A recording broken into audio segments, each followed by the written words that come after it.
বিসমিল্লাহির রহমানির রহিম। প্রিয় শিক্ষার্থী বন্ধুরা, আশা করছি তোমরা সকলে ভালো আছো। তোমাদের সকলকে আমিরস এডুবিজ্ঞানে স্বাগতম। আজকে আমরা নবম দশম শ্রেণীর পদার্থবিজ্ঞানের ষষ্ঠ চ্যাপ্টার বস্তুর উপর তাপের প্রভাব অধ্যায় নিয়ে আলোচনা করব। বস্তুর উপর তাপের প্রভাব এই অধ্যায়টা নিয়ে এর আগে আমরা দুইটা ভিডিও আপলোড করেছি। একটা ভিডিওতে হচ্ছে গিয়ে তাপমাত্রা থেকে শুরু করে কঠিন পদার্থের প্রসারণ এই বিষয়গুলো নিয়ে আলোচনা করেছি, এবং পরের ভিডিওতে ছিল এই তাপমাত্রা এবং কঠিন পদার্থের প্রসারণ রিলেটেড যত ম্যাথ ছিল, এবং শুধু তোমাদের বইতে না, বইয়ের বাইরে থেকে অনেকগুলো ম্যাথ কালেক্ট করে হচ্ছে গিয়ে আমরা সেই ম্যাথগুলো প্রায় 1 ঘন্টা 12 থেকে 15 মিনিট একটা ভিডিও আমরা আপলোড করেছি শুধু ম্যাথের জন্য। হ্যাঁ, আশা করছি তোমরা সেই দুইটা ভিডিও দেখেছো। সেই দুইটা ভিডিও দেখলে আজকে আমরা পরবর্তী পার্ট যে আছে তরল পদার্থের প্রসারণ থেকে শুরু করে গ্যাসীয় পদার্থের প্রসারণ, হ্যাঁ, থেকে শুরু করে আজকে আমরা সবটুকু কভার করে দেওয়ার চেষ্টা করবো ইনশাআল্লাহ। তো আজকে আমরা তরল পদার্থের প্রসারণ নিয়ে আলোচনা করব। এখন তরল পদার্থের ক্ষেত্রে এর নির্দিষ্ট কোনো দৈর্ঘ্য বা ক্ষেত্রফল নেই। হ্যাঁ, তোমার তরল পদার্থের ক্ষেত্রে তো ক্ষেত্রফল নেই বা দৈর্ঘ্য নেই, কিছু নেই। এখানে আছে শুধু এখানে তরল পদার্থের আয়তন আছে, এখানে তরল পদার্থের আয়তন আছে। এখন এই যে তাপমাত্রা বৃদ্ধি করলে, যদি এর ধরো আমি তাপ দিলাম, এখানে তাপ প্রয়োগ করলাম, ধরো তাপমাত্রা বৃদ্ধি করলে তরল পদার্থের যে আয়তন বৃদ্ধি পায়, একে আমরা কী বলবো? একে আমরা বলবো তরলের প্রসারণ বলবো।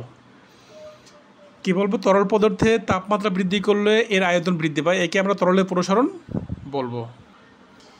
দেখো বিষয়টা লিখেছি আমরা যে তরলের তাপমাত্রা বৃদ্ধি করলে এর আয়তন যে বৃদ্ধি পায়, একে আমরা তরলের প্রসারণ বলি। হ্যাঁ, এখন তরলের প্রসারণটা দুইভাবে হয়। তরলের প্রসারণটা কি দুই প্রকার? তরলের প্রসারণটা দুই প্রকার।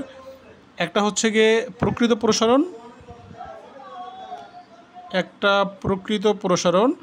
আরটা হচ্ছে আপাত প্রসারণ। একটা আপাত প্রসারণ।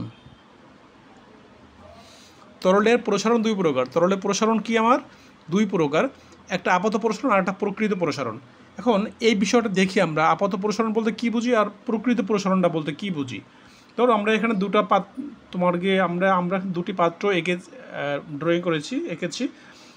ড্রয়িং খুব বাজে হয়েছে, এটা একটু হয়েছে, এটা হচ্ছে গিয়ে এর পেট বের হয়ে গেছে ড্রয়িংয়ের। হ্যাঁ, তো তোমার গিয়ে সে বিষয়টা তোমার যেমনই হোক না কেন, আমাদের মূল বিষয় হচ্ছে আমরা এখান থেকে বুঝবো যে আপাত প্রসারণ কী আর প্রকৃত প্রসারণ কী, বা হচ্ছে কি পাত্রের আপাত প্রসারণ কী আর প্রকৃত প্রসারণটা কী। এখন একটা বিষয় দেখি, এই পাত্রের ভিতরে আমরা এই পর্যন্ত পানি নিয়েছি, এই পাত্রের ভিতরে আমরা এই অবধি পানি আমরা নিয়েছি। তো এখন এই পাত্রে তাপ দিনে আমি ধরো এই পাত্রটাই এখানে প্রতিস্থাপন করে, বা এই পাত্রটাই এখানে তুমি জাস্ট ইমাজিন করো, কল্পনা করো, এই পাত্র এনে হচ্ছে আমি তাপ দিয়েছি। এখন আমরা বলো তাপ দেওয়ার ফলে প্রথম স্টেজে কী ঘটনা ঘটবে? এখানে এই পাত্রে তাপ দেওয়ার ফলে প্রথম স্টেজে ঘটনাটা ঘটবে কি? দেখো, ঘটনাটা ঘটবে তোমার তাপ দিলে এই যে পাত্র আছে, পাত্রটা প্রসারিত হবে। তাপ দিলে প্রথম তাপ পায় কে? এই যে তোমার পাত্রের ভিতরে পানি, নাকি না এই পাত্র তাপ পায়? বলো তো। অবশ্যই পাত্র তাপ পায়। হ্যাঁ, যেহেতু পাত্র তাপ পায়, আগে পাত্রটা কি প্রসারিত হবে? পাত্র কি হবে? প্রসারিত হবে। পাত্র প্রসারিত হওয়ার পরে হচ্ছে গিয়ে পানি গরম হয়ে পানি প্রসারিত হবে। এখন যে বিষয়টা ঘটে, এই যে ধরো পানির আদি অবস্থান কোথায়, বা আদি অবস্থা হচ্ছে কি এ বিন্দুতে। পানির আদি অবস্থা হচ্ছে এ বিন্দুতে। এখন যে আমার যখন হচ্ছে আমি যখন এখানে তাপ প্রয়োগ করি, তখন পাত্রটা কি হয়? প্রসারিত হয়, মানে পাত্রটা বড় হয়ে যায়। বড় হয়ে গেলে হচ্ছে কি এই পানির স্তরটি কিন্তু এখান থেকে নিচে নেমে যাবে একটু। তাহলে এই যে এ থেকে বিতে নেমে আসলো, কেন নেমে আসলো? এই প্রসারণটা কিসের হয়েছে? পাত্রের প্রসারণ। এটাকে কি বলবো আমরা? পাত্রের প্রসারণ। এই যে পানি এ থেকে বিতে চলে আসছে, কেন আসছে? আমরা তাপ দেওয়ার ফলে প্রথমে পাত্র প্রসারিত হয়েছে। প্রথমে কি হয়েছে? আমার পাত্র প্রসারিত হয়েছে। দ্যাটস ওয়াই এই যে পানির আদি অবস্থান এ অবস্থানে ছিল, এ অবস্থান থেকে আমার পজিশনটা বি অবস্থানে চলে আসে, পানির লেয়ারটা। মানে আমরা আসলে এই অবস্থাটা দেখি না, এই অবস্থাটা আমাদের চোখে পড়ে না। হ্যাঁ, এই ঘটনাটা ঘটে খুবই তোমার গিয়ে একদম তোমার গিয়ে অনেক অনেক কম টাইম নেয়, মানে ক্ষুদ্র টাইম নেয়, ছোটো টাইম নেয়, হ্যাঁ, এই জন্য এ এ থেকে বি অবস্থান আসলে আমাদের চোখে পড়ে না। তো যখন এই পাত্র যখন প্রসারিত হয়, পাত্র প্রসারিত হয় মানে তাপ দিলে পাত্র প্রসারিত হয়, দেন এই তাপটা কিন্তু এই লিকুইডের ভিতরে যাবে।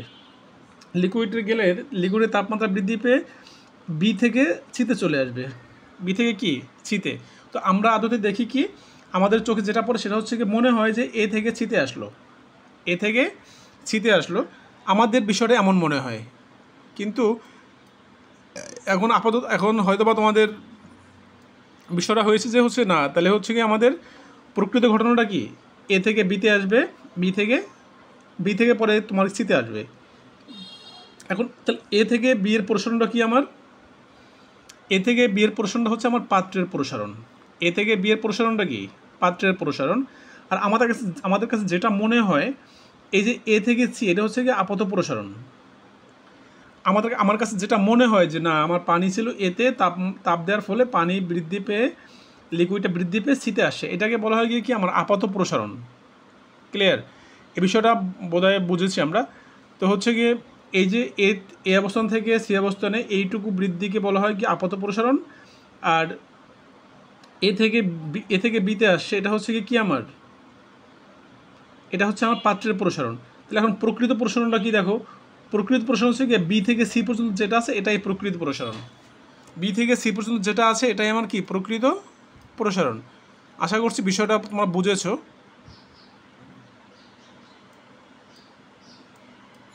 এখন দেখো যদি আমি যদি এখন চিন্তা করি যে তাহলে বি থেকে সি কি প্রকৃত প্রসারণ, তাহলে প্রকৃত প্রসারণ সমান কি, প্রকৃত প্রসারণ সমান কি হবে, আপাত প্রসারণ প্লাস পাত্রের প্রসারণ, রাইট? পাত্রের প্রসারণ।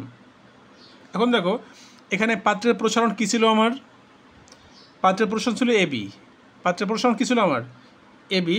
এখন তরলের প্রকৃত প্রসারণ কী বলছি আমি বি থেকে সি, আমি লিখি এটা লেখা জরুরি না, জাস্ট আমরা বিষয়টা যেন বুঝি ভালো করে। বি থেকে সি আমার কি পাত্রের মানে প্রকৃত প্রসারণ বিসি, তাহলে আপাত প্রসারণ কি আমার এ থেকে সি, তাহলে এসি। পাত্রের প্রসারণ কি আমার এবি। এইটাই মূলত হচ্ছে আমার তরলের ক্ষেত্রে তরলের যে মানে প্রসারিত হয় এই বিষয়টা, এটা যে হচ্ছে তোমার তরলগুলো মানে প্রসারিত কীভাবে হয়, তাহলে হচ্ছে তাপ দেওয়ার ফলে আগে পাত্র প্রসারিত হয়, পাত্র প্রসারিত হওয়ার ফলে অবস্থানটা এ থেকে বিতে চলে আসে, পরে আবার যখন পাত্র থেকে আবার হচ্ছে কি যখন লিকুইডগুলো বা তোমার তরলগুলো যখন প্রসারিত মানে তাপ পাওয়া শুরু করে তখন এগুলো আয়তন বৃদ্ধি পেয়ে হচ্ছে গিয়ে বি থেকে সিতে চলে যায়। তাহলে বি থেকে সি হচ্ছে গিয়ে এই তরলের প্রকৃত প্রসারণ এবং এ থেকে বি হচ্ছে গিয়ে আমার পাত্রের প্রসারণ, এ থেকে সি হচ্ছে গিয়ে আপাত প্রসারণ। এখন আমরা আপাত প্রসারণটা আমাদের চোখে বাজলেও পাত্রের প্রসারণটা আমরা চোখে বাজে না, বা আমরা আপাত প্রসারণটা পাত্রের প্রসারণটা আমরা মাথায় নিই না। হ্যাঁ, এই হচ্ছে অবস্থা। এখন তরল পদার্থের প্রসারণ পেয়েছি আমরা, যে তরল পদার্থের প্রসারণ এটা যে প্রকৃত প্রসারণ সমান কি আপাত প্রসারণ যোগ পাত্রের প্রসারণ। এখন তরল পদার্থের প্রকৃত প্রসারণ সহগটা কি, প্রসারণ সহগটা দেখি আমরা। এখন দেখো তরলের প্রকৃত প্রসারণ সহগ, তরল পদার্থের প্রকৃত প্রসারণ সহগ বলতে কী বুঝি, তো এটা হচ্ছে 1 মিটার কিউব আয়তনের, মানে 1 মিটার কিউব আয়তনের তরল পদার্থের তাপমাত্রা যদি 1 কেলভিন বৃদ্ধি করি, সেম আমাদের তোমার কঠিনের প্রসারণ থেকে শুরু করে কঠিন করে তোমার গিয়ে 1 ডাইমেনশনাল 2 ডাইমেনশনাল 3 ডাইমেনশনাল যে ছিল ওগুলোর ওগুলোর যে সহগগুলো যেভাবে ছিল এইটাও ঠিক সেমভাবে দেখো 1 মিটার কিউব আয়তনের তরল পদার্থের তাপমাত্রা যদি আমি 1 কেলভিন বৃদ্ধি করি তাহলে ওই তরল পদার্থের প্রকৃতপক্ষে যতটুকু প্রসারণ হয় তাকে আমরা তরলের প্রকৃত প্রসারণ বলে থাকি, তাকে আমরা প্রকৃত প্রসারণ সহগ বলে থাকি। এই প্রকৃত প্রসারণ সহগের এককটা হচ্ছে কে ইনভার্সন আগের মতো।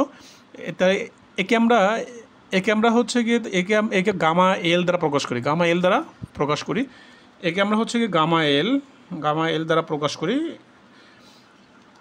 প্রকৃত প্রসারণ সহগকে আমরা গামা এল দ্বারা প্রকাশ করি। তাহলে গামা এল সমান কেমন কী হবে তোমার গিয়ে আমরা এখানে তো মেনলি আয়তনের প্রসারণ, আয়তন প্রসারণ মানে V2 minus V1 into T2 minus T1, তাপমাত্রা পরিবর্তনের ফলে যেটা হয় এটাই হচ্ছে কি আমার যে এটা হচ্ছে আমার কি, এটা হচ্ছে তরল পদার্থের প্রসারণ সহগের সূত্র। এখন আমার VLটা কি, সরি গামাইল হচ্ছে কি তোমার তরলের প্রকৃত প্রসারণ সহগ গামাইল। হ্যাঁ, V1টা কি, V1 হচ্ছে তোমার আদি আয়তন, V2 কি তোমার শেষ আয়তন। আদি আয়তন মানে এই যে এখানে যে এই পদার্থের আদি আয়তনটা ছিল এটা হচ্ছে গিয়ে V1, এবং একদম ফাইনালি যেটা পাই সেটা হচ্ছে আমার গিয়ে শেষ, এটা V2। হ্যাঁ, T1 হচ্ছে আদি তাপমাত্রা, T1 তোমার শেষ তাপমাত্রা, T1 হচ্ছে আদি তাপমাত্রা। এই হচ্ছে আমাদের তোমার তরল পদার্থের প্রসারণ সহগের সূত্র বা রাশিমালা। হ্যাঁ, দেখো এখন গ্যাসের প্রসারণ। হ্যাঁ, গ্যাসের প্রসারণ, এখানে হচ্ছে গিয়ে তোমার লিকুইডের যে প্রসারণ ছিল এই প্রসারণ রিলেটেড অনেক ম্যাথ আছে। তো আমরা আগে দেখি আমরা এই চ্যাপ্টারে তোমার থিওরিগুলো সম্পূর্ণ আজকে কভার করতে পারি কি না। যদি থিওরি সম্পূর্ণ কভার হয়ে যায়, যদি সময় থাকে, যদি সম্ভব হয় এই ভিডিওর সঙ্গে সবগুলো ম্যাথ আজকে কভার করে ফেলার চেষ্টা করবে ইনশাআল্লাহ। হ্যাঁ, তো আগে আমরা থিওরিগুলো কভার করি। হ্যাঁ, এখন গ্যাসের প্রসারণটা বলতে কী বুঝি, এখন গ্যাসের তো কোনো, এখন তোমার গিয়ে এখন গ্যাস তো হচ্ছে গিয়ে যে পাত্রে রাখা হয় সেই পাত্রের হচ্ছে সম্পূর্ণ আয়তন দখল করে নেয়। হ্যাঁ, এখন দেখা গেলো কি ধরো সে এই একটা পাত্র আছে এবং হচ্ছে গিয়ে আর একটা বড় পাত্র আঁকি আমি, এরকম পাত্র হয়, ঠিক আছে। এখন দুইটা পাত্র দেওয়া আছে, দুইটা পাত্র আমি এঁকেছি এখানে। ওকে, এখন দেখো এই পাত্রের আয়তন ধরো হচ্ছে গিয়ে 2 মিটার কিউব। এই পাত্রের আয়তন 2 মিটার কিউব, আর এই পাত্রের আয়তন হচ্ছে গিয়ে তোমার গিয়ে ধরো তোমার 10 মিটার কিউব, 10 মিটার কিউব আয়তন। এখন তুমি যদি এখানে যদি তোমার গিয়ে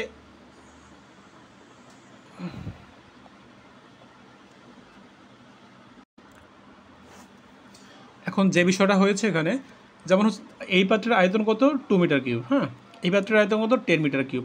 ধরো আমি 1 কেজি বাতাস এখানে দিলাম, 1 কেজি বাতাস এখানে দিলাম, তাহলে 1 কেজি বাতাসের আয়তন কী হবে আমার, 1 কেজি এর দিলাম, এর আয়তনটা হবে গিয়ে 2 মিটার কিউব হবে, এর আয়তনটা 2 মিটার কিউব হবে। আমি যদি এবার এখানে 1 কেজি সেম দিই, 1 কেজি বাতাসের আয়তন যদি হিসাব করি 1 কেজি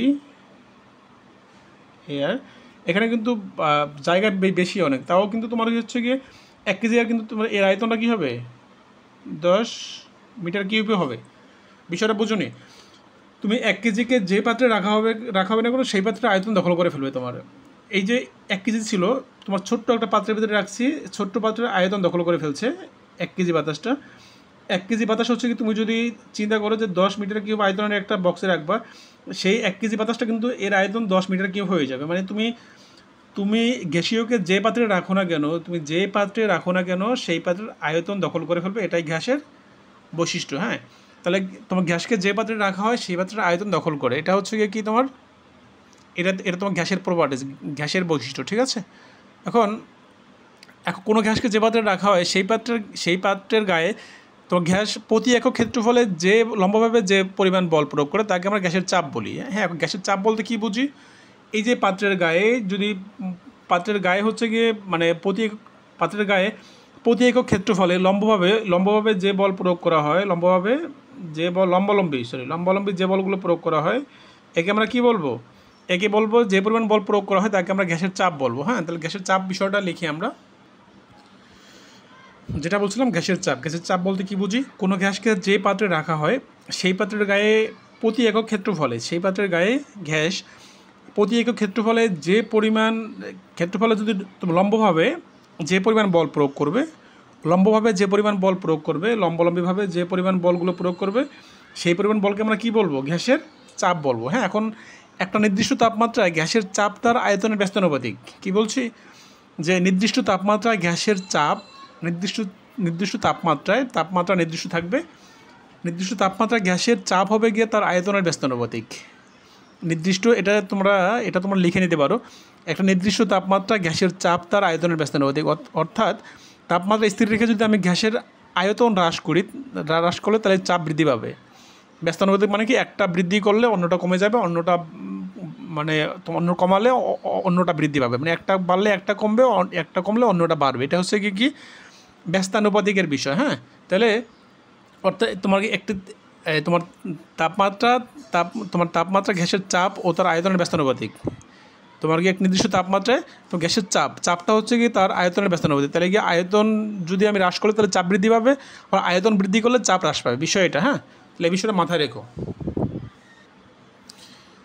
এখন গ্যাসের চাপ তাপমাত্রা ও আয়তনকে একত্রিত করে একটি সমীকরণ আছে, গ্যাসের সমীকরণ। এটাকে আমরা আদর্শ গ্যাস সমীকরণ বলে থাকি। আদর্শ গ্যাস সমীকরণ এটা হচ্ছে তোমরা ইন্টারে গেলে এইচএসসি লেভেলে এটা আছে, আদর্শ গ্যাসের সমীকরণ। আদর্শ গ্যাসের সমীকরণটা জাস্ট আমরা লিখবো। আদর্শ গ্যাসের সমীকরণটা কি? PV equal to nRT. PV equal to কি আমার? এনআরটি। এখন এখানে পি কি? পি হচ্ছে কি গ্যাসের চাপ, পি হচ্ছে আমার গ্যাসের চাপ। পরে ভি কি? ভি হচ্ছে কি গ্যাসের আয়তন, ভি হচ্ছে কি গ্যাসের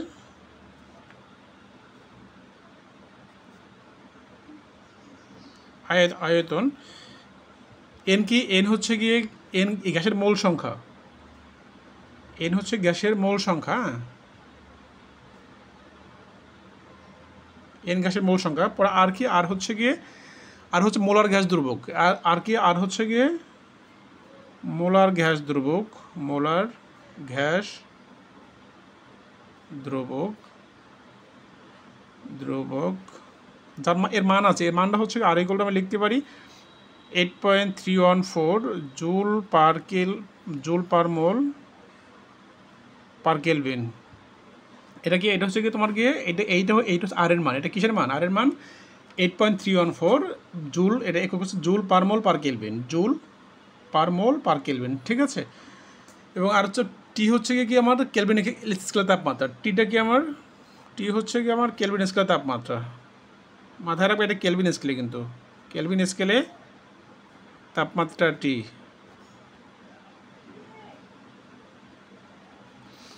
এটা হচ্ছে আমার আদর্শ গ্যাসের সমীকরণ। আদর্শ গ্যাসের সমীকরণ কি? PV equal to nRT. PV equal to nRT. যখন আদি আয়তন থাকবে তখন বি1 দিতে পারো, যখন শেষ আয়তন হবে তখন বি2 দিতে পারবো, যখন আদি টেম্পারেচার বা আদি তাপমাত্রা তখন টি1 দিব, যখন শেষ তাপমাত্রা তখন টি2 দিব। হ্যাঁ, এভাবে করে আমরা লিখতে পারি। ঠিক আছে। এখন গ্যাসের প্রসারণটা বলতে কি? গ্যাসের প্রসারণ সহগকে আমরা কি বলি? বিটা বলি। গ্যাসের প্রসারণ সহগকে আমরা কি বলি? Beta P. তাহলে আমরা এটা হচ্ছে আদর্শ গ্যাসের সমীকরণ। এখন গ্যাসের প্রসারণ যে হয়, এক্সপ্যান্ড যে হয়, সেটা হচ্ছে গিয়ে লিখি গ্যাসের প্রসারণ সহগ। গ্যাসের প্রসারণ সহগ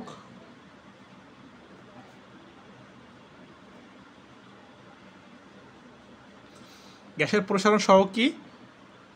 বিটা পি ইকুয়াল টু এটাকে আমরা গ্যাসের প্রসারণ সহগ বলে থাকি। তো হচ্ছে এটা সমান কি? আয়তন বৃদ্ধি ভি2 মাইনাস ভি1 টি2 মাইনাস টি1। এটা হচ্ছে কি আমার? এটা হচ্ছে গ্যাসের আয়তন প্রসারণ সহগের সূত্র এটা। হ্যাঁ, এখন আমি আদর্শ গ্যাসের সমীকরণ থেকে হচ্ছে গিয়ে আমি বিটা পি ইকুয়াল টু এরকম পাই, যে এরকম পেতে পারি যে beta P equal to 1/t। এটা হচ্ছে কি তোমার গ্যাসের আয়তন প্রসারণ হচ্ছে গিয়ে তোমার পরম তাপমাত্রার সমানুপাতিক। এই কেলভিন স্কেলের তাপমাত্রাকে কিন্তু আমরা পরম তাপমাত্রা বলে থাকি, সেটা আমরা প্রথম ভিডিওতে বলেছি।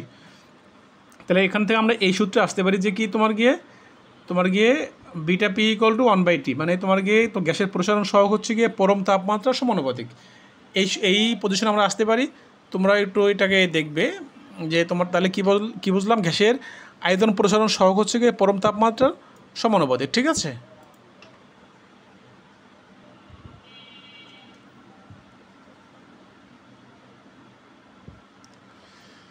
দেখো এখানে এখন বলা আছে তাপ ধারণ ক্ষমতা। তাপ ধারণ ক্ষমতা বলতে কি বুঝি? তাপ ধারণ ক্ষমতা বলতে বুঝি যে কোনো বস্তুর তাপমাত্রা 1 কেলভিন বা 1 ডিগ্রি সেলসিয়াস বৃদ্ধি করতে যে পরিমাণ তাপের প্রয়োজন হয় আমার, কি বলছি আমি? আই রিপিট, কোনো বস্তুর তাপমাত্রা 1 কেলভিন বা 1 ডিগ্রি সেলসিয়াস, কোনো বস্তুর তাপমাত্রা 1 কেলভিন বা 1 ডিগ্রি সেলসিয়াস বৃদ্ধি করতে আমার যে পরিমাণ তাপ লাগে, তাপ মানে কি কিউ, হ্যাঁ, যে পরিমাণ তাপ লাগে ওই পরিমাণ তাপকে যে তাপ লাগে, যে পরিমাণ তাপ লাগে তাকে আমরা হচ্ছে ওই বস্তুর তাপ ধারণ ক্ষমতা বলি, ওই বস্তুটার তাপ ধারণ ক্ষমতা বলি আমরা। তাহলে কি বুঝলাম এখানে, কোনো বস্তুর তাপমাত্রা 1 ডিগ্রি বা 1 কেলভিন বৃদ্ধি করতে যে পরিমাণ তাপের প্রয়োজন হয় তাকে আমরা ওই বস্তুর তাপ ধারণ ক্ষমতা বলে থাকি। এখন ধরো আমরা তাপমাত্রা বৃদ্ধি বলতে কী বুঝি, ডেলটি, তাপমাত্রা বৃদ্ধি কি ডেলটি মিনিং কি, T2 - T1 তাপমাত্রা বৃদ্ধি। এই তাপমাত্রা বৃদ্ধি করতে আমার যে তাপটা লাগে কি, তাপের প্রয়োজন কিউ, তাপের পরিমাণটা কি আমার কিউ তাপ লাগে, এই পরিমাণ বৃদ্ধি করতে আমার তাপ লাগছে কি কিউ। ক্লিয়ার? আমি বিষয়টাকে এইভাবে লিখি যে ডেলটি তাপমাত্রা বৃদ্ধি করতে, তাপ লাগে কতটুকু, বৃদ্ধি করতে তাপ লাগে কিউ। বলছে আমার 1 একক মানে কি, তোমার তাহলে 1 ডিগ্রি 1 তাপমাত্রা বৃদ্ধি করতে আমার তাপ লাগবে কি কিউ বাই ডেলটি, এইটাই তোমার তাপ ধারণ ক্ষমতা। এটাই কি মানে তাপ ধারণ ক্ষমতাকে আমরা সি দিয়ে প্রকাশ করি। তাপ ধারণ ক্ষমতা কি আমার সি, তাপ ধারণ ক্ষমতাকে আমরা সি দিয়ে প্রকাশ করি। তাপ ধারণ ক্ষমতা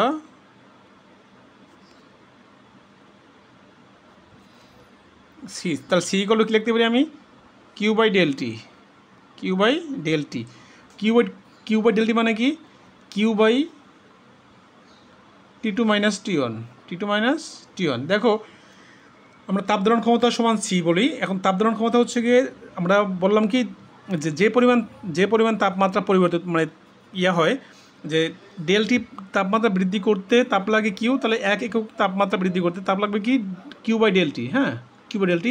এই যে কিউ বাই ডেলটি হচ্ছে কি তোমার সি মানে তাপ ধারণ ক্ষমতা। তো তাপ ধারণ ক্ষমতা সি ইকুয়াল টু কি কিউ বাই ডেলটি মানে কি তাপমাত্রা পরিবর্তন T2 - T1। ক্লিয়ার? এটাই হচ্ছে কি এর এই যে আমরা এর এককটা দেখি, এককটা হচ্ছে কি এই যে কিউ মানে কি তাপের একক কি জুল, তাপের একক কি, এর এককটা কি লিখতে পারি আমরা, হচ্ছে গিয়ে একক হচ্ছে গিয়ে উপরেরটা জুল, তাপের একক জুল, আর এটা কি তাপমাত্রা একক কি কেলভিন, জুল পার কেলভিন। এটা হচ্ছে এর এককটা কি আমার জুল পার কেলভিন। তখন আপেক্ষিক তাপ বলতে কি বুঝি, দেখে আপেক্ষিক তাপ বলতে কি বুঝি। এখন আমরা আপেক্ষিক তাপ বলতে কি বুঝি, আমাদের একক ভর, আমরা এখানে 1 কেজি রেখেছি, একক ভরের কোনো বস্তুর তাপমাত্রা যদি 1 কেলভিন বৃদ্ধি করি, একক ভরের কোনো বস্তুর তাপমাত্রা যদি আমি 1 কেলভিন বৃদ্ধি করি, তাহলে যে পরিমাণ তাপের প্রয়োজন হয় তাকে আমরা কি বলি, ওই বস্তুর আপেক্ষিক তাপ বলে থাকি। এখানে শুধু ভরটা ইনক্লুড আছে, এছাড়া কিন্তু তাপ ধারণ ক্ষমতার মতোই সেম একদম, হ্যাঁ। তো 1 কেজি ভরের বা একক ভরের কোনো বস্তুর তাপমাত্রা যদি 1 কেলভিন বৃদ্ধি করি, তাহলে আমরা যেই বৃদ্ধি করতে যে তাপ লাগবে আমার, সেই তাপকে আমরা ওই উপাদানের আপেক্ষিক তাপ বলে থাকি। এখন যদি মনে করি যে আমরা এম ভরের কোনো বস্তুর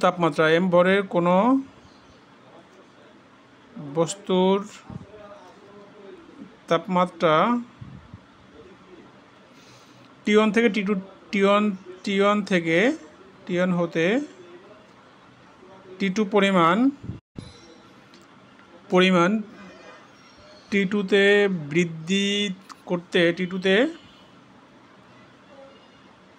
বৃদ্ধি করতে আমার কিউ পরিমাণ তাপ লাগে,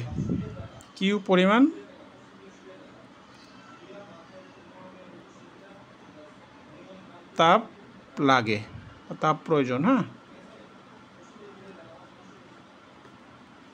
তাপ প্রয়োজন। তাহলে আমরা কি বুঝলাম যে এম ভরের কোনো বস্তুর তাপমাত্রা যদি আমরা T1 থেকে T2তে বৃদ্ধি করি, তাহলে আমার কী পরিমাণ তাপ লাগে, এখান থেকে আমি আপেক্ষিক তাপ এস তাপ পাই। তাহলে আমরা তাপমাত্রা বৃদ্ধি হচ্ছে কি T1 থেকে T2, মানে তো ডেলটি ইকুয়াল টু কি T2 - T1। ক্লিয়ার? দেখো তাহলে আমরা তাপমাত্রা বৃদ্ধি কী পেলাম, ডেলটি ইকুয়াল টু কি T2 - T1 আমরা এখানে দেখেছি। তাহলে যদি আমি লিখি যে ঐকিক নিয়মের মতো যে এম ভরের বস্তু তাপমাত্রা ডেলটি বৃদ্ধি করতে তাপ লাগবে কতটুকু, আমার কিউ তাপ লাগবে, তাহলে আমার একক ভর যদি বলি 1 কেজি ভরের বস্তুর তাপমাত্রা যদি আমি ডেলটি পরিমাণ বৃদ্ধি করি, ডেলটি বৃদ্ধি করলে আমার তাপ লাগবে কতটুকু? তাপ লাগবে Q by M del T, M del T. যে এইটাই হচ্ছে আমার কি আপেক্ষিক তাপ এস। এটা কি আমার আপেক্ষিক তাপ,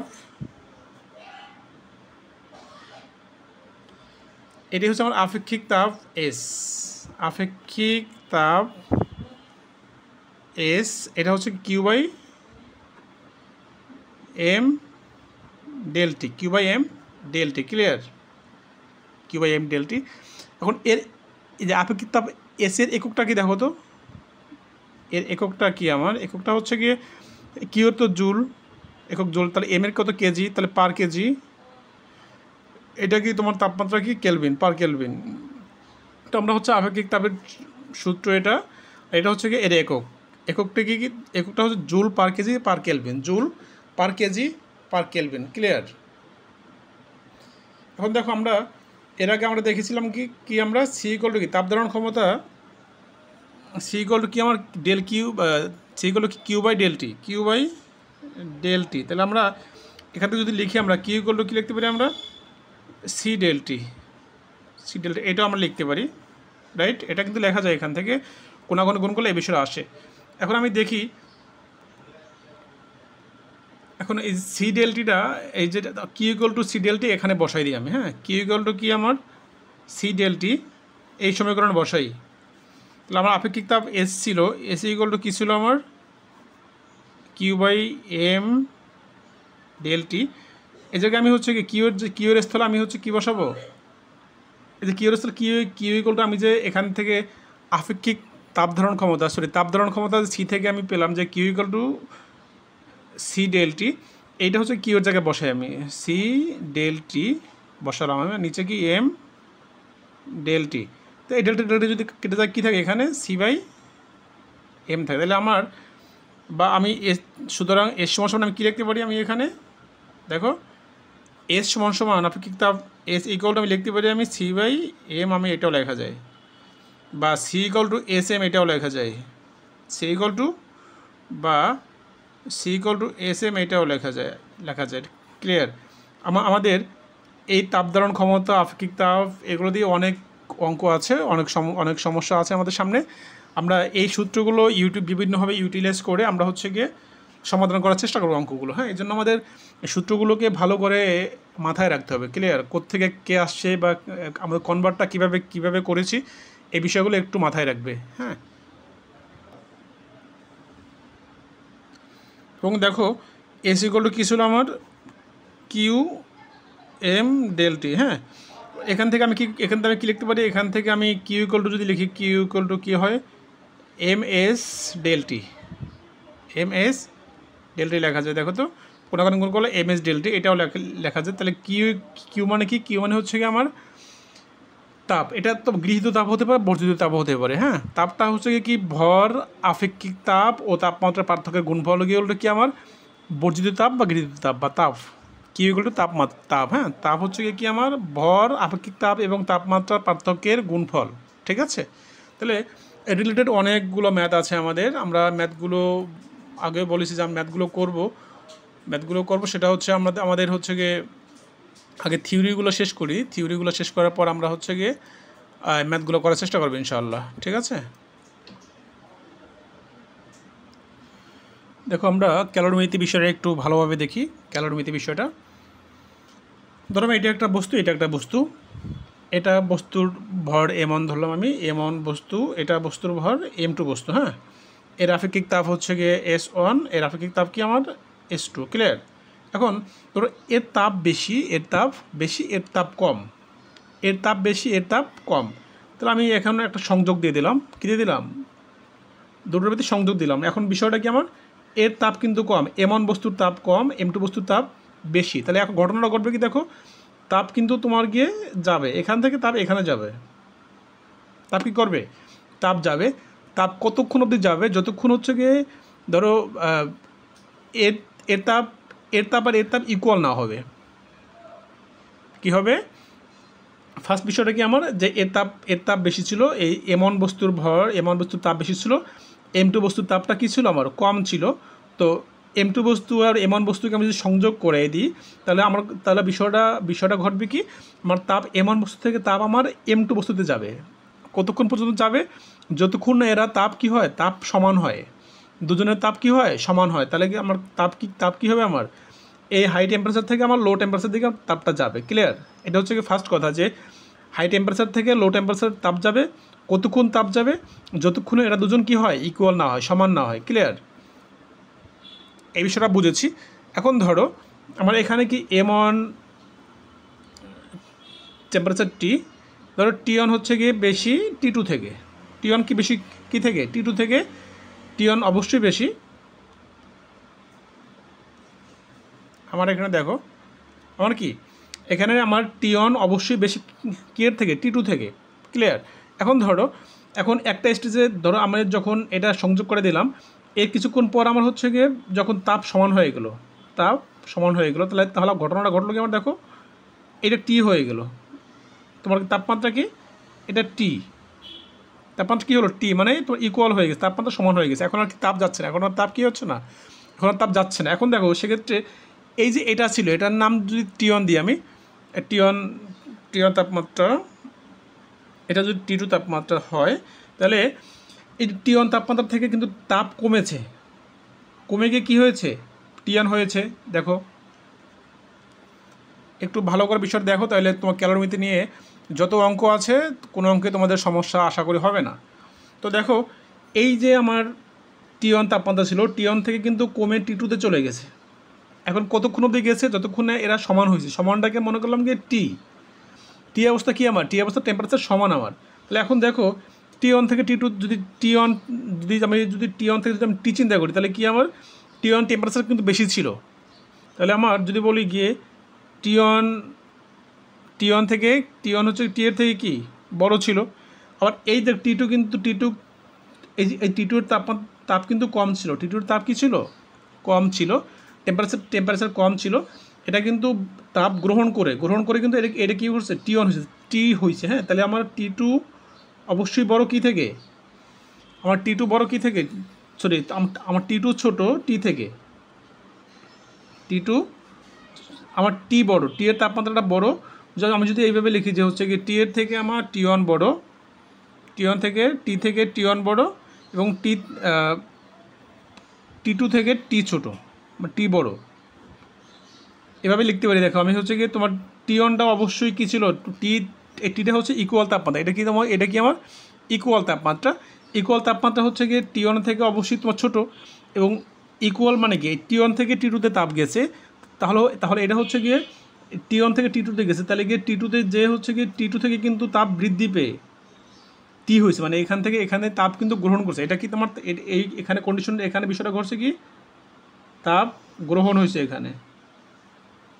আর এখানে যেহেতু T1 ছিল, তাপমাত্রা বেশি ছিল, এখান থেকে কমে T হয়েছে। তাহলে এখন কী হয়েছে, এখানে বিষয়টা তাপ বর্জন হয়েছে, বা তাপ কমেছে। ঠিক আছে, তাপ বর্জন হয়েছে, এখানে তাপ বর্জন হয়ে মানে তাপ কমে T1 থেকে T হয়েছে, মানে এবং হচ্ছে এখানে T2 থেকে T হয়েছে, মানে হচ্ছে গিয়ে এই দুইটার তাপমাত্রা ইকুয়াল হয়ে গেছে। এখন এখানে বিষয়টা হচ্ছে T2 থেকে তাপ বর্জন হয়ে কী হয়েছে, তোমার T হয়ে গেছে। T1 থেকে তাপ বর্জন করার ফলে তাপ কমে গেছে, কিন্তু মানে তাপ ছেড়ে দিছে। আর T2 আরও তাপ গ্রহণ করে T অবস্থানে আসছে। এই অবস্থানের নাম কি, T অবস্থান। তাহলে এখন বিষয়টা ঘটে কি, দেখো আমার যদি হয় এখানে যদি হয় এরকম যে আমার তাপ ধারণ ক্ষমতা কি আমার, এখন দেখো বিষয় হচ্ছে ওইটা না, বিষয় হচ্ছে আমার এখান থেকে কতটুকু তাপ ছেড়ে T অবস্থানে আসছে, কতটুকু তাপ ছেড়ে আসছে। তাহলে এটা হচ্ছে আমার যে MS, তাহলে যেহেতু এটা M1, তাহলে M1, এটা কি S1। আর তাপমাত্রা বৃদ্ধি মানে হচ্ছে কি, এখন দেখো T1 বড় ছিল না, কিনা তোমার T বড় ছিল, অবশ্যই T1। তাহলে T1 থেকে T বাদ, T1 মাইনাস T, এটাকে হচ্ছে কি আমার কি, কতটুকু তাপ বর্জন করছে T1 কতটুকু তাপ বর্জন করে T অবস্থানে আসছে। ঠিক সেম এখানে T2 কতটুকু তাপ গ্রহণ করে T অবস্থানে আসছে, এটা দেখি আমি। তাহলে এখানে M2 S2, আর হচ্ছে তোমার কি এখানে কি আমার, এখানে দেখো এখানে বড় কি T2 বড় না, এখানে T বড়, অবশ্যই T বড়। তাহলে টি মাইনাস টি টু ক্লিয়ার। তাহলে এখন দেখো একটা বিষয় লক্ষ্য করো, এখন ক্যালোরিমিতির মূল বিষয় এটা যে হচ্ছে গিয়ে যতটুকু তাপ বর্জন করবে অন্য একটা বস্তু অতটুকু তাপই গ্রহণ করবে, এর বেশি কম গ্রহণ করতে পারবে না, কারণ সুযোগ নাই এখানে। আমার বস্তু দুইটা, অন্য কেউ আসার সুযোগই নেই এখানে। তাহলে হচ্ছে কি ক্যালোরিমিতির মূলনীতি কি? ফার্স্ট কথা হচ্ছে গিয়ে তোমার গিয়ে উচ্চ তাপীয় বস্তু থেকে নিম্নতাপীয় বস্তুতে তাপ যাবে। তাপটা কতক্ষণ যাবে? তাপটা যাবে হচ্ছে গিয়ে যতক্ষণ না এরা ইকুয়াল হয়। কী হয়? ইকুয়াল হয়। সেকেন্ড কথা হচ্ছে গিয়ে এক বস্তু ওই টিয়ন বস্তু কতটুকু তাপ বর্জন করবে সেটা হচ্ছে কি অতটুকু বর্জন করবে। তোমার টিয়ন বস্তুতে তাপমাত্রা যতটুকু তাপ বর্জন করবে অন্যটা অতটুকু তাপই গ্রহণ করবে। মানে হচ্ছে কি গৃহীত তাপ ইকুয়াল টু কি? বর্জিত তাপ। গৃহীত তাপ ইকুয়াল টু বর্জিত তাপ। এটা হচ্ছে কি আমাদের কি? তাপ গ্রহণ ইকুয়াল টু তাপ বর্জন, মানে তাপ গ্রহণ ইকুয়াল টু তাপ বর্জন। এটা হচ্ছে কি ক্যালোরিমিতির মূলনীতি। গৃহীত তাপ ইকুয়াল টু বর্জিত তাপ। তাহলে যতটুকু তাপ গ্রহণ করবে অতটুকু তাপ অন্যজন বর্জন করবে, হ্যাঁ। এবং হচ্ছে গৃহীত তাপ যতটুকু তাপ নেবে অতটুকু তাপ বর্জন করবে। এটা হচ্ছে ক্যালোরিমিতির মূলনীতি। তোমাদের বইতে হচ্ছে দুইটা সুন্দর পয়েন্ট করে দেওয়া আছে এরকম যে ভিন্ন তাপমাত্রা দুটি বস্তুকে তাপীয় সংস্পর্শে আনলে এদের মধ্যে তাপের আদান প্রদান হয়। যে বস্তুর তাপমাত্রা বেশি সে তাপ বর্জন করবে এবং যে বস্তুর তাপমাত্রা কম সে তাপ গ্রহণ করবে।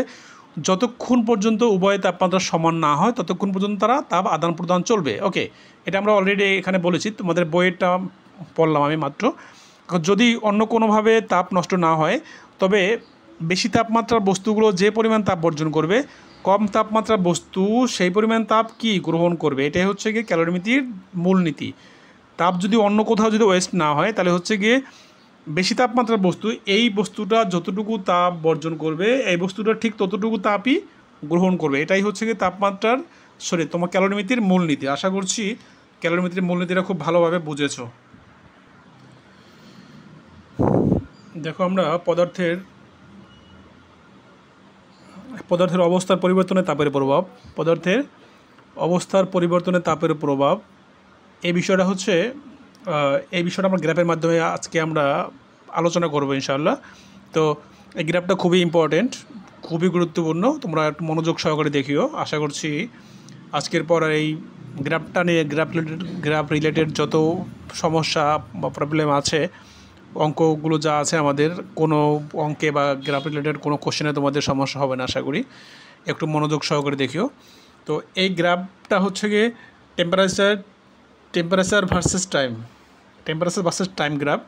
তো এই যে আমি এখানে বরফ দিলাম, এখানে আমার হচ্ছে কঠিন পদার্থ, এখানে আমার কঠিন পদার্থ দেওয়া আছে কি, আমি এখানে কঠিন পদার্থ রাখলাম। এখানে কঠিন পদার্থ ধরো সলিড বা কঠিন পদার্থ রাখলাম। কঠিন পদার্থকে এই তাপ দিচ্ছি, কিন্তু আমি তাপ দিচ্ছি মানে তাপ দিচ্ছি, এরকম তাপ হচ্ছে এবং হচ্ছে গিয়ে সময় বাড়তেছে, ঠিক আছে। এখন কঠিন পদার্থ কিন্তু তোমার তাপ গ্রহণ করার সঙ্গে সঙ্গে কিন্তু এটা কঠিন পদার্থটা গলা শুরু করবে না, মাথায় রাখিও। এই কঠিনটা কিন্তু তাপ দেওয়ার সঙ্গে সঙ্গে গলা শুরু করবে না, এটা একটা পর্যায়ে গিয়ে গলতে শুরু করবে। এটা এই টেম্পারেচার নাম কি? এইটার নাম গলনাঙ্ক। এই অবস্থার নাম কি? গলনাঙ্ক। এটা কি? গলনাঙ্ক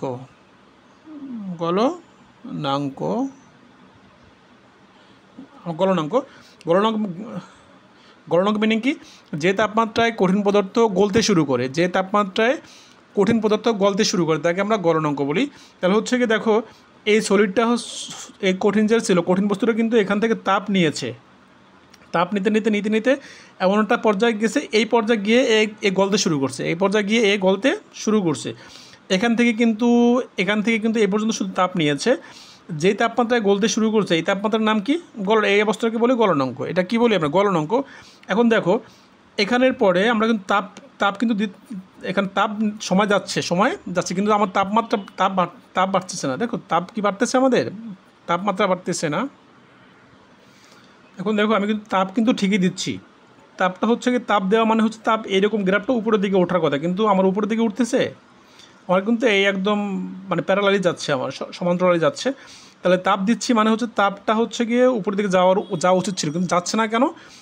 এই অবস্থায় আমার অবস্থার চেঞ্জ হয়। এখানে এই কঠিনটা কিন্তু এখানে কী হয়ে গেছে, এখানে কিন্তু আমার এখানে সম্পূর্ণ আমার কঠিন। এই অবস্থানে এই বস্তুটা সম্পূর্ণ কঠিন, আমার সম্পূর্ণ কঠিন। এখন এই অবস্থান তাপ পাচ্ছে অবস্থার চেঞ্জ। এই অবস্থা থেকে এই অবস্থায় আমার অবস্থার চেঞ্জ হয়। তাপ নিচ্ছে কঠিন থেকে আস্তে আস্তে মানে লিকুইড হচ্ছে, কঠিন থেকে আস্তে আস্তে লিকুইড হচ্ছে, তাপ নিচ্ছে আস্তে আস্তে করে কী হচ্ছে, লিকুইড হচ্ছে। এই পজিশনে এসে সম্পূর্ণ কী হয়ে গেছে, সম্পূর্ণ লিকুইড, সম্পূর্ণ তরল হয়ে গেছে, 100% তরল। এটা 100% এখানে এই অবস্থায় এটা 100% কঠিন। এটা এই অবস্থায় আসার পর কী হয়েছে, এটা 100% লিকুইড হয়ে গেছে। এখন দেখো এই অবস্থায় কিন্তু আমার তাপ দিয়েছি, কিন্তু আমার কিন্তু অবস্থার চেঞ্জ হচ্ছে, কিন্তু আমার তাপমাত্রা বৃদ্ধি পায়নি। তাপমাত্রা বৃদ্ধি পেয়েছে আমার পাইনি, কিন্তু আমার অবস্থার পরিবর্তন হয়েছে, আমি কিন্তু তাপ দিয়েছি। হ্যাঁ, এখন দেখো এখান থেকে কিন্তু আবার তাপ দেখো, তো আমার 100% সলিড ছিল, 100% লিকুইড হয়ে গেছে। এই অবস্থায় তাপ দিয়েছি, কিন্তু আমার তাপটা বৃদ্ধি না পেয়ে অবস্থার পরিবর্তন হয়েছে, কঠিন ছিল সলিড হয়ে গেছে। এখন দেখো এই অবস্থায় বস্তুটা সম্পূর্ণ আমার লিকুইড আছে, লিকুইড থাকা অবস্থায় আমি তাপ দিচ্ছি, মানে তাপ বৃদ্ধি পাচ্ছে। তাপ দিচ্ছি মানে কি, তো আমার কিন্তু এই যে লিকুইডে তাপ দিচ্ছি মানে কি, আমরা কিন্তু বাষ্প হওয়া শুরু করে নেই, বাষ্প হওয়া বা গ্যাসীয় অবস্থায় যাওয়া শুরু করে নিই। এই লিকুইড থেকে ও তাপ নিচ্ছে, তাপ নিয়ে এই অবস্থা যে হচ্ছে গিয়ে ও ফুটতে শুরু করছে বা হচ্ছে বাষ্প হওয়া শুরু করছে। তো এই অবস্থার নাম কি আমার, এই অবস্থার নাম হচ্ছে গিয়ে স্ফুটনাঙ্ক। এটার নাম কি আমার, স্ফুটনাঙ্ক। হ্যাঁ, নাম কি, স্ফুটনাঙ্ক।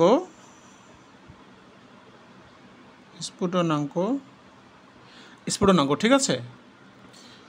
তাহলে আমার কি হলো, এই যে লিকুইড থেকে আমার তাপ দেওয়ার ফলে হচ্ছে গিয়ে এটা এই অবস্থায় আসার পর আমার হচ্ছে গিয়ে এটা এই তাপমাত্রা হচ্ছে গিয়ে এই আমার লিকুইডটা বাষ্প হতে শুরু করছে। মানে তাহলে এই অবস্থার নাম কি আমার, স্ফুটনাঙ্ক। আমরা স্ফুটনাঙ্ক বলতে কী বুঝি, যে তাপমাত্রায় কোনো তরল পদার্থ ফুটতে শুরু করে তাকে আমরা কী বলি, স্ফুটনাঙ্ক বলি। যে তাপমাত্রায় কোনো কঠিন মানে লিকুইড পদার্থ ফুটতে শুরু করে সেই তাপমাত্রাকে আমরা স্ফুটনাঙ্ক বলি। তাহলে এই তাপমাত্রা এসে হচ্ছে গিয়ে স্ফুটনাঙ্ক, মানে এই তাপমাত্রাটা স্ফুটনাঙ্ক, তাহলে এখানে ফুটতে শুরু করে। তাহলে এই অবস্থায় এখানে দেখো এখান থেকে এইটুকু কিন্তু আমার লিকুইড ছিল, শুধু তরল ছিল। হ্যাঁ, তরল ছিল। এই অবস্থায় হচ্ছে গিয়ে সম্পূর্ণ তরল, আমার সম্পূর্ণ তরল, মানে 100% তরল। এখান থেকে কিন্তু তাপ দিচ্ছে, মানে দেখো এখানে কিন্তু তাপমাত্রা বৃদ্ধি পাচ্ছে না। তাপ কিন্তু আমি দিচ্ছি, কিন্তু তাপমাত্রা বৃদ্ধি পাচ্ছে না, শুধু অবস্থা চেঞ্জ হচ্ছে। তাহলে দেখো এখান থেকে যদি এই অবস্থা চিন্তা করি, তাহলে এখান থেকে এখানে আসলে সম্পূর্ণ গ্যাসে কনভার্ট হয়ে যাবে, সম্পূর্ণ গ্যাসে কনভার্ট হয়ে যাবে আমার, ঠিক আছে। কারণ দেখো এখানে তাপ দিচ্ছি, কিন্তু তাপমাত্রা বৃদ্ধি পাচ্ছে না। তাপমাত্রা বৃদ্ধি পেলে এরকম হতো, কিন্তু তাপমাত্রা বৃদ্ধি পাচ্ছে না, মানে হচ্ছে গিয়ে ইন্টারনাল চেঞ্জ হচ্ছে, মানে অবস্থার পরিবর্তন হচ্ছে। 100% লিকুইড ছিল, আস্তে আস্তে করে তাপ দিচ্ছি, মানে আস্তে আস্তে করে গ্যাসীয় অবস্থায় কনভার্ট হচ্ছিল, ঠিক আছে। এখন বিষয় হচ্ছে গিয়ে এরপরে এই অবস্থার পরিবর্তনের পরে যখন লিকুইডে যখন সম্পূর্ণ গ্যাসে পরিণত হয়ে যায়, তারপর আবার তাপ দিলে আমার তাপমাত্রা বৃদ্ধি পেতে থাকে। আবার তাপ দিলে আমার কী হয়, তাপমাত্রা বৃদ্ধি পেতে থাকে। এটা গ্যাসের তাপমাত্রা বৃদ্ধি পায়, গ্যাসের তাপমাত্রা বৃদ্ধি পায়। এখন একটা বিষয় দেখো আমার, তো এই অবস্থায় কিন্তু এই যে এখান থেকে এখানে আবার তাপ দেওয়ার ফলে তাপমাত্রা কিন্তু বৃদ্ধি পায়নি। এই অবস্থা থেকে এই অবস্থার তাপমাত্রা বৃদ্ধি পায়নি, বৃদ্ধি পেয়েছে কি আমার, পাইনি। এখন দেখো এই যে এখানে কিন্তু তাপ দিয়েছি, কিন্তু কঠিন অবস্থা কিন্তু চেঞ্জ হয়নি, আমার কঠিনই ছিল। এখানে কিন্তু দেখো এই অবস্থানে আমি কিন্তু লিকুইড হওয়ার পরে আমি তাপ কিন্তু দিয়েছি, কিন্তু আমার শুধু লিকুইডের তাপ নিয়েছে, কিন্তু আমার তাপের অবস্থার কিন্তু চেঞ্জ করেনিও। আবার এখানে কিন্তু শুধু গ্যাসীয় পদার্থ শুধু তাপ নিয়েছে, কিন্তু অবস্থার পরিবর্তন করেনি। অবস্থার পরিবর্তন কোথায় হয়েছে, এই যে এখানে অবস্থার পরিবর্তন হয়েছে, এখানে এই অবস্থার পরিবর্তন হয়েছে, এবং এই অবস্থায় অবস্থার পরিবর্তন হয়েছে। এখানে কিন্তু অবস্থার পরিবর্তন আমার হয়নি। ক্লিয়ার? তাহলে এই বিষয়টা হচ্ছে গিয়ে আমি আরেকটু বিষয়টা বলি। তো কঠিন থেকে গ্যাসীয় অবস্থায় আসতে গ্যাসীয় অবস্থায় আসতে আমার যে ধাপগুলো পার করতে হয়, ফার্স্টে হচ্ছে গিয়ে আমি কঠিনকে তাপ দিলাম, মানে কঠিনের তাপ বৃদ্ধি পাচ্ছে। এখান থেকে কঠিনের তাপ দেওয়ার ফলে তাপ বৃদ্ধি পাচ্ছে। তাপ বৃদ্ধি পাওয়া মানে যে এটা গলতে শুরু করছে বিষয় এমন না। তাপ বৃদ্ধি পাচ্ছে একটা পর্যায়ে গিয়ে হচ্ছে গিয়ে এই যে আমি গলনাঙ্কে পৌঁছালাম, ক্লিয়ার? তাপ বৃদ্ধি পেতে পেতে গলনাঙ্কে পৌঁছালাম। গলনাঙ্কে এই অবস্থা গলনাঙ্ক পৌঁছালো হচ্ছে গিয়ে এখান থেকে আস্তে আস্তে করে তাপ বৃদ্ধি করার ফলে অবস্থার পরিবর্তন না হয়ে আমার কঠিন থেকে তরলে কনভার্ট হওয়া শুরু করবে। দেন এখান থেকে এইটুকু সম্পূর্ণ লিকুইডে কনভার্ট হইলো। দেন তোমার হচ্ছে গিয়ে এই যে এখানে আসার পরে হচ্ছে গিয়ে তোমার গিয়ে আমি যদি আরও তাপ দিই, তাপ দেওয়ার ফলেও তাপমাত্রা বৃদ্ধি না পেয়ে অবস্থার পরিবর্তন হলো তোমার কঠিনটা লিকুইডে পরিণত হলো, ক্লিয়ার? এখন দেখো থার্ড বিষয় হচ্ছে কি আমি লিকুইডে আবার তাপ দিচ্ছি, মানে লিকুইডে তাপ দেওয়ার ফলে আমার কিন্তু তোমার গিয়ে অবস্থার চেঞ্জ হচ্ছে না, শুধু তাপ নিয়ে হচ্ছে গিয়ে স্ফুটনাঙ্কে পৌঁছেছে। এটা কি তোমার স্ফুটনাঙ্কে পৌঁছানোর ফলে স্ফুটনাঙ্ক থেকে কিন্তু এখান থেকে এখানে কিন্তু আর তাপ দিয়েছে কিন্তু তাপমাত্রা বৃদ্ধি পায়নি। হ্যাঁ, স্ফুটনাঙ্ক হয়েছে কি তোমার টেম্পারেচার অপরিবর্তিত হয়ে, মানে তাপমাত্রা বৃদ্ধি পায়নি, তাপমাত্রা আনচেঞ্জড, কিন্তু তোমার গিয়ে এই লিকুইডটা সম্পূর্ণ আস্তে আস্তে করে গ্যাসে কনভার্ট হয়েছে। হ্যাঁ, এটা গ্যাসে কনভার্ট হয়েছে। আমার 5 নম্বর বিষয়টা কি, আমার পরে গ্যাসকে হচ্ছে গিয়ে আমি তাপ দেওয়ার ফলে কী হয়েছে, আমার গ্যাসের তাপমাত্রা বৃদ্ধি পেয়েছে। তাহলে আমার কঠিন থেকে গ্যাস পর্যন্ত আমরা বিষয়গুলো ভালো করে বুঝেছি। জাস্ট এই যে আমি হচ্ছে কি কঠিন থেকে তাপ দেওয়ার ফলে হচ্ছে গিয়ে এই তাপ নিচ্ছিল, তখন কিন্তু এটা গলছিল না, মানে এটা মেল্টিং হওয়া শুরু করেনি। এই গলনাঙ্কে এসে এই কঠিনটা আস্তে আস্তে স্টেপ বাই স্টেপ আস্তে আস্তে করে তোমার লিকুইডের দিকে কনভার্ট হচ্ছিল। এখানে আমার তাপমাত্রা চেঞ্জ হয়নি, এটা অবস্থার পরিবর্তন হয়েছে। ভালো করে বলি, এখানে তাপমাত্রা পরিবর্তন হয়নি, অবস্থার পরিবর্তন হয়েছে। আবার হচ্ছে গিয়ে লিকুইডকে আমি যদি তাপ দিলে হচ্ছে গিয়ে এই লিকুইডের তাপমাত্রা বৃদ্ধি পাচ্ছিল, কিন্তু হচ্ছে গিয়ে অবস্থার চেঞ্জ কিন্তু হচ্ছিল না। এখানে অবস্থার চেঞ্জ হচ্ছে এখানে হচ্ছিল যে এই আমার স্ফুটনাঙ্কে এসে আমার হচ্ছে গিয়ে যখন ফুটতে শুরু করে তখন হচ্ছে আমার কি এটা তাপ বৃদ্ধি দেওয়ার ফলেও তাপমাত্রা বৃদ্ধি পায়নি, শুধু অবস্থা চেঞ্জ হয়েছে। 100% তরল থেকে 100% গ্যাসে কনভার্ট হয়ে গেছে। এখান থেকে আবার হচ্ছে কি যখন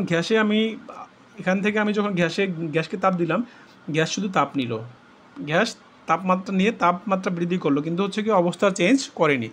এটা হচ্ছে গিয়ে এই যে কঠিন পদার্থের অবস্থার পরিবর্তনে তাপের প্রভাবের লেখচিত্রটা। হ্যাঁ, আশা করছি তোমরা বুঝেছো বিষয়টা।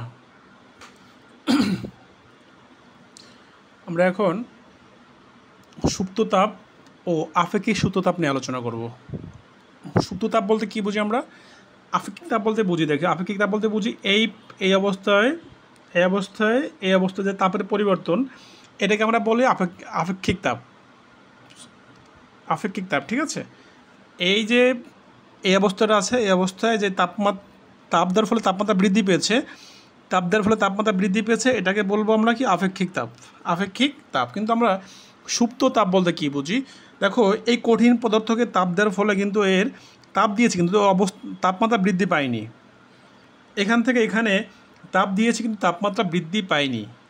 তাপ দেওয়ার ফলে তাপমাত্রা বৃদ্ধি পায়নি মানে হচ্ছে গিয়ে এর অবস্থার পরিবর্তন হয়েছে।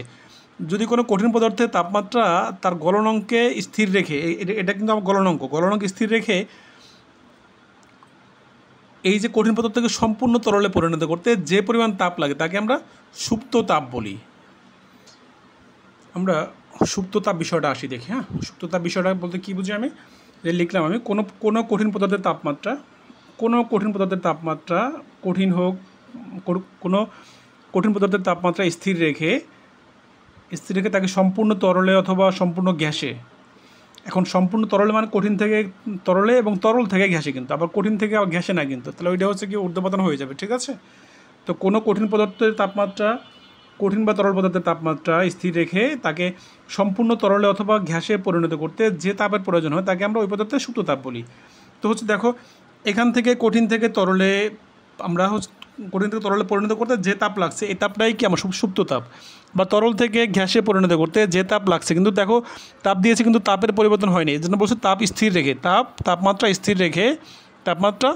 স্থির রেখে যে অবস্থার যে পরিবর্তন হয়েছে এই এই অবস্থা পরিবর্তন হতে যে পরিমাণ তাপ লাগছে আমাদের, সেই তাপকে আমরা কি বলবো? সুপ্ত তাপ। হ্যাঁ, এখন গলনে সুপ্ত তাপ আছে। গলন মানে হচ্ছে কি এই যে কঠিন থেকে গলছে, এখানে যে তাপটা আছে, এই সুপ্ত তাপটা আছে, এই সুপ্ত তাপকে আমরা বলি গলনের সুপ্ত তাপ। হ্যাঁ, এখন বাষ্পীভবনের সুপ্ত তাপ মানে কি? এই যে লিকুইড থেকে যে বাষ্প হয়েছে, এখানের যে সুপ্ত তাপ আছে, এই সুপ্ত তাপকে আমরা বলবো বাষ্পীভবনের সুপ্ত তাপ। তো বিষয়টা তোমরা যেভাবে দেখো, তোমার গিয়ে সংখ্যাগুলো তোমরা এইভাবে লিখতে পারো যে গলনের সুপ্ত তাপ বা বাষ্পীভবনের সুপ্ত তাপ বলতে পারো। এখন আমরা আপেক্ষিক সুপ্ত তাপ বলতে কী বুঝি? আপেক্ষিক সুপ্ত তাপ বলতে কী বুঝি? আপেক্ষিক তাপ বলতে বুঝি এখানে ভর রিলেটেড, ভর আসবে। তবে এখানে বিষয় হচ্ছে গিয়ে তোমরা লিখে নাও কষ্ট করে। আপেক্ষিক সুপ্ত তাপ বলতে বুঝি আমরা যে 1 কেজি ভরের কোনো তরলের তাপমাত্রা স্থির রেখে, এখানে দেখো এখানে কঠিন পদার্থ বলতে কি শুধু এখানে 1 কেজির তোমরা অ্যাড করবা। 1 কেজি ভরের কোনো কঠিন পদার্থের তাপমাত্রা স্থির রেখে তাকে সম্পূর্ণ মানে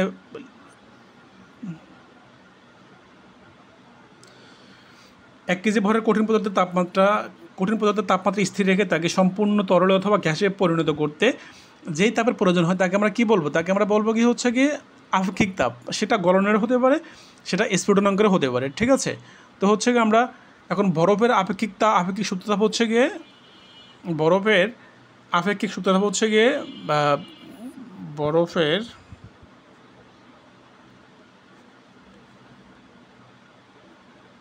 আপেক্ষিক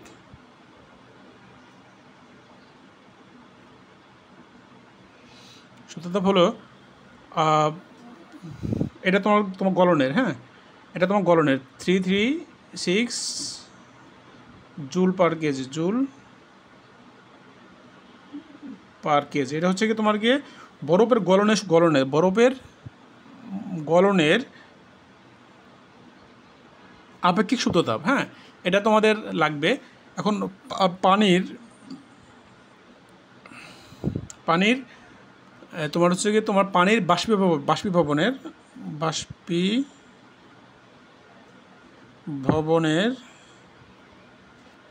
আপেক্ষিক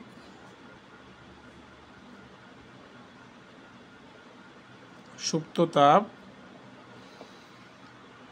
হচ্ছে তোমার 2268000 জুল পার কেজি। ঠিক আছে? এখন হচ্ছে যখন পদার্থের তাপমাত্রা পরিবর্তন ঘটে তখন গৃহীত তাপ বা বর্জিত তাপ ইকুয়াল টু কী হয়? কিউ ইকুয়াল টু আমরা দেখেছি এটা Q equal to M S del T. এটা হচ্ছে এটা আমরা দেখেছি আগে আপেক্ষিক তাপের সূত্রে আমরা দেখেছি যে হচ্ছে কি মানে পদার্থের যখন অবস্থার পরিবর্তন হয় বা তাপমাত্রা পরিবর্তন ঘটে তখন গৃহীত তাপ বা বর্জিত তাপ সমান কিউ ইকুয়াল টু কী হয়? আমার এম এস ডেল টি হয়। হ্যাঁ, এম হচ্ছে পদার্থের ভর, এস হচ্ছে গিয়ে আপেক্ষিক তাপ, ডেল টি হচ্ছে গিয়ে তোমার পদার্থের তাপমাত্রার পরিবর্তন। এখন তাপ যখন পদার্থের শুধুমাত্র অবস্থার পরিবর্তন ঘটে তখন তাপমাত্রার কোনো পরিবর্তন হয় না। যখন কি বললাম আমি যে হচ্ছে গিয়ে যখন তাপ প্রয়োগ করার ফলে পদার্থের অবস্থার পরিবর্তন ঘটে, তাপমাত্রা কোনো চেঞ্জ হয় না, তখন আমরা গৃহীত তাপ বা বর্জিত তাপ কিউ ইকুয়াল টু কী হবে দেখি আমরা। যখন পদার্থের তাপমাত্রার পরিবর্তন হয় না, শুধুমাত্র তাপ প্রয়োগে অবস্থার পরিবর্তন হয়, তখন গৃহীত তাপ আর বর্জিত তাপের বিষয়টা কী ঘটে? হ্যাঁ, এখানে বিষয় দুইটা। যখন কঠিন থেকে তরল হয় তখন প্রয়োজনীয় তাপ কিউ ইকুয়াল টু কী হয়?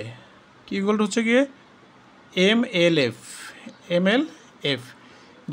যখন এটা কী হয়? যখন এটা আমার হচ্ছে কঠিন থেকে লিকুইডে হয়। হ্যাঁ, 2 হচ্ছে গিয়ে যখন আমার এটা আমার গলনাঙ্কের বিষয়টা, বাট যখন তরল থেকে যখন বাষ্পে পরিণত হয় তখন কিউ ইকুয়াল টু কী হয়? এল মানে হচ্ছে গিয়ে হ্যাঁ তোমার এল মিনিং ল্যাটেন্ট হিট। এটা তোমার আপেক্ষিক সুপ্ত তাপের এল। হ্যাঁ, এটা এলটা কি? এলটা হচ্ছে আপেক্ষিক সুপ্ত তাপের এল, ল্যাটেন্ট হিট। আর যখন এই তাপটা যখন হচ্ছে তোমার গিয়ে স্ফুটনাঙ্কের বেলায় হয় তখন হচ্ছে MLV হয়ে যায়। কি হয়? MLV। ক্লিয়ার? তোমার কি হচ্ছে কি তোমার যদি বলা হয় যে বরফ গলনের আপেক্ষিক সুপ্ত তাপ কত, আমার তোর লিখেছি এটা যে এটা হচ্ছে কি তোমার 336 তোমার 000 পানির বাষ্পীভবনের আপেক্ষিক সূত্র তাপ কত আমার, এটা তুমি লিখতে পারো কি এল এফ লিখতে পারো, এটা এল ভি লিখতে পারো। হ্যাঁ, এল এফ মানে হচ্ছে কি তোমার গলনাঙ্কের ক্ষেত্রে, এল ভি হচ্ছে কি তোমার গিয়ে কি তোমার স্ফুটনাঙ্কের ক্ষেত্রে, ঠিক আছে। তো এটা হচ্ছে গিয়ে যখন পদার্থের অবস্থার পরিবর্তন হয় না, শুধুমাত্র তাপের পরিবর্তন হয়, তখন এই অবস্থায় আমরা গৃহীত তাপ বা বর্জিত তাপ কী ইকুয়াল টু কী হবে, এটা হচ্ছে গিয়ে এই একটা সমীকরণ, ঠিক আছে। এখন আমরা বাষ্পীভবন বা বাষ্পায়ন নিয়ে আলোচনা করব। বাষ্পীভবনকে আমরা দুভাগে ভাগ করি, একটা হচ্ছে গিয়ে স্ফুটন,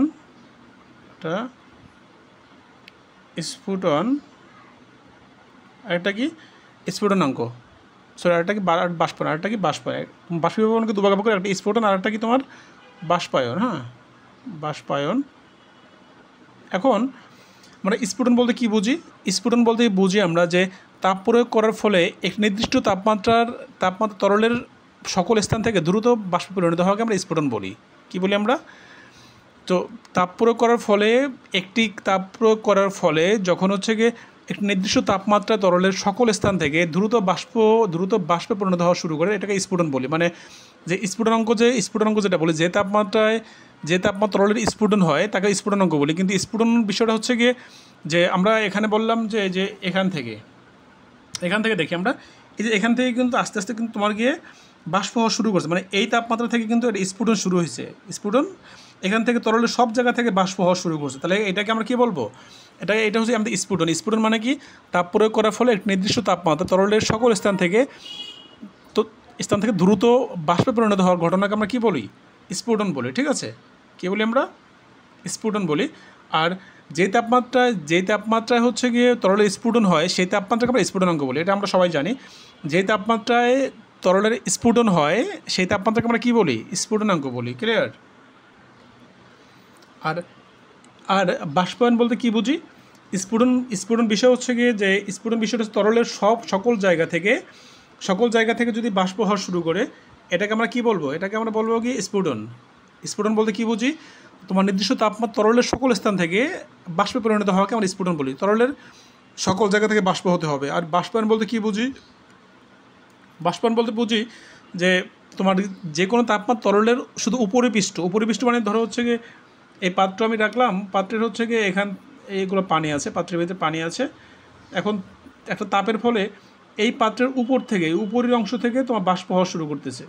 শুধু উপরের অংশ, নিচের অংশ থেকে বাষ্প হচ্ছে না, শুধু উপরের অংশ থেকে যদি বাষ্প হওয়া শুরু করে, এটাকে আমরা বলবো বাষ্পায়ন। হ্যাঁ, আর স্ফুটন বিষয়টা হচ্ছে গিয়ে সকল জায়গা থেকে এই সম্পূর্ণ জায়গা থেকে বাষ্প হওয়া শুরু করবে, এটাকে বলবো আমরা স্ফুটন। হ্যাঁ, আর বাষ্পায়ন হচ্ছে শুধু উপরের অংশ থেকে যদি বাষ্প হওয়া শুরু করে, এটাকে আমরা বলবো স্ফুটন। আশা করছি তোমরা এই বিষয়গুলো ক্লিয়ার হয়েছে। আর আজকে আমরা হচ্ছে আর তো ম্যাথ বিষয়টা আজকে এই ভিডিওর সাথে ইনক্লুড করতে পারবো না। তো আমরা এই রিলেটেড অনেকগুলো ম্যাথ আছে, প্রায় 15 থেকে 20টা ম্যাথ করাবো আমরা। এই যে আমরা তরলের প্রসারণ, পরে গ্যাসের প্রসারণ, হ্যাঁ, থেকে শুরু করে এই গ্রাফ রিলেটেড বা হচ্ছে কি এই যে এই একদম লাস্ট পেজ পর্যন্ত যত কিছু আছে, এই বিষয়গুলো নিয়ে অনেকগুলো ম্যাথ আমাদের আছে, অনেকগুলো ম্যাথ করার সুযোগ আছে আমাদের, অনেকগুলো ম্যাথ করতে পারবো। তো এই বিষয়গুলো হচ্ছে গিয়ে আমরা হয়তো নেক্সট ভিডিওতে আমরা এই রিলেটেড ম্যাথগুলো দিব। আজকে হচ্ছে গিয়ে আমরা এই চ্যাপ্টারের থিওরিগুলো শেষ করলাম আলহামদুলিল্লাহ। কতটুকু ভালোভাবে বোঝাতে পেরেছি জানি না। তোমরা আমাকে জানিও যে স্যার এখানে আরও কিছু ইনক্লুড করা যেত আমাদের, বা এখানে আরও ভালোভাবে বোঝানো যেত। তোমাদের অংশগ্রহণ হতে পারে যে পরবর্তী ভিডিওতে যারা যদি এটা করতে পারি, তোমাদের পরবর্তী প্রজন্ম বা পরবর্তী ব্যাচ বা পরের যে অন্য কেউ ভিউয়ার্স থাকবে, সে হচ্ছে গিয়ে তোমাদের মাধ্যমে উপকৃত হবে। হ্যাঁ, তো আশা করছি তোমরা এই বিষয়গুলোকে পজিটিভলি নেবা।